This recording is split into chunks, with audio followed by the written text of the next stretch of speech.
So UFC 294 is wrapped up not too long ago. Islam Makhachev, as I'm sure you're aware by now, has retained the lightweight championship of the world. And I think the most shocking thing for me within this contest isn't the fact that Islam Makhachev won the bout. You know, I expected him to win the fight coming into it, but I definitely gave Alexander Volkanovski a very good chance of winning himself. The most surprising thing was how quick this fight actually was. You know, it didn't even get out of the first round.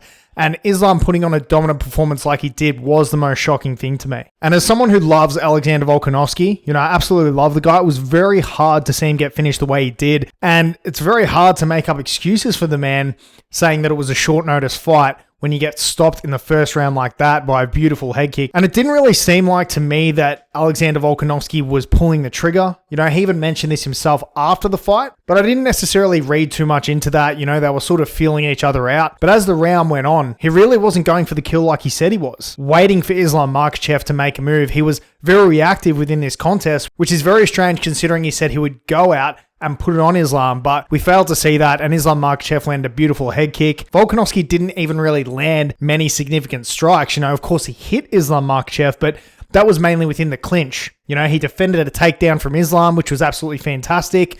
Timed it beautifully, you know. I didn't think throughout this first round that Alexander Volkanovski was getting dominated. I didn't think that he looked necessarily bad, but he definitely didn't look as cut as what he used to. You know, he looked a little bit soft in the body, which is understandable, but you can't use that as an excuse when it finished in the first round. You know, the fact that he's a little bit softer doesn't really indicate to me that it would impact his performance that early within the fight. As we're heading into the third, fourth, and fifth rounds, yeah, I can see how then you could potentially make the argument that Volkanovski's conditioning is getting the better of him here, but to get finished the way he did, nah.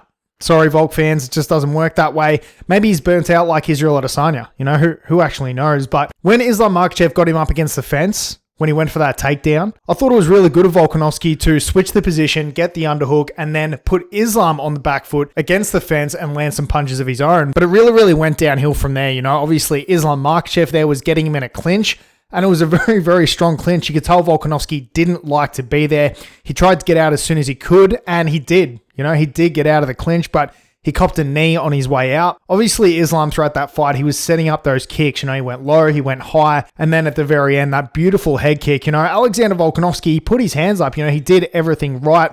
But Islam Makhachev just caught the top of his head, and that was it. It does raise the question for me of what is actually next for Alexander Volkanovski, because he's dominated featherweight, but after he's got a knockout like that, you know, he needs at least 6 months off, which what worries me about that is that he's come out after the fight and said he can't deal with having time off too well, and he wants to get back in there in January against Topuria. Now, I think that is a massive mistake.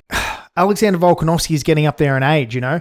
I still think he could probably maintain his top position within the featherweight division for another year or two potentially before he should step away from the sport. But if he goes in there too early and he gets hit in the head by Topuria, that'll be lights out, you know, and I can't see him making a comeback after that. So I think Alexander Volkanovski needs to be smart here. You know, he needs to be smart here and take 6 months off at least after a knockout like that. You know, it was incredibly hard to watch for me. You know, I've never seen Volkanovski in that situation, and it was an absolutely beautiful head kick, vicious finish. And, you know, I just think his team, if they're smart, will encourage him to wait that time, but he might not even get a medical exemption. You know, he might not even get an exemption to be allowed to fight in January against Topuria, which wouldn't surprise me. And you could really see, you know, how much this meant to Volkanovski, you know, how emotional he got after the fight, saying that he really does struggle not competing and he's got a lot going on in his life and fighting's like therapy for him. And I can definitely relate to this to some extent as someone who trains martial arts myself. I find it does keep me mentally stable, you know, it gives me a good clarity of mind and keeps me happy throughout my life. So Volkanovski is really struggling when he doesn't have that outlet of competition, but it's something that he's going to have to overcome because obviously his career is coming to an end and he's going to have to manage that somehow. You know what I mean? He's going to have to do something with his time that gives his life some sort of meaning. But I definitely underestimated Islam to some extent as well. I mean, I didn't think he was as good as what he was. Let's just put it that way. I knew he was a fantastic fighter, but after last night, you know, it's very hard to deny that he's now the number one pound for pound fighter in the world. Obviously, I think he takes that spot from John Jones, just being more active. But as he showed us last night, he's not just a fantastic wrestler, he's a very good striker as well. Now, compared to Khabib Nurmagomedov, he is probably a better, well-rounded fighter. Obviously, Khabib's whole shtick was getting people to the ground, and once he did that, they couldn't get up. Now, Islam Makhachev doesn't have that level of wrestling ability in my opinion, but it's definitely right up there. And on top of that, he has the striking skills to back it up. So I think it's going to be very, very difficult to knock Islam Makhachev off his perch at lightweight. This guy's probably going to be a champion for quite some time, you know? If you look at like Justin Gaethje, Michael Chandler, Dustin Poirier, these guys are all good. You know, they're all fantastic fighters, but they're definitely not on Islam Makhachev's level. Charles Oliveira is probably going to be next for him, you know? I would like to think that Charles Oliveira is going to fight Islam next. I think that's probably going to be the toughest test for him. As we know, he's already got a victory over him, but yeah, guys, going to be very hard to beat Islam. What do you guys think is next for Volkanovski? I think he does go back down to featherweight, and he probably will face Poirier, or maybe he'll be asked to sit back out for the next, 6 months. A number one contender fight will take place, and then the winner of that will potentially face Alexander Volkanovski sometime next year. But thanks very much for tuning in, everyone. Catch you later.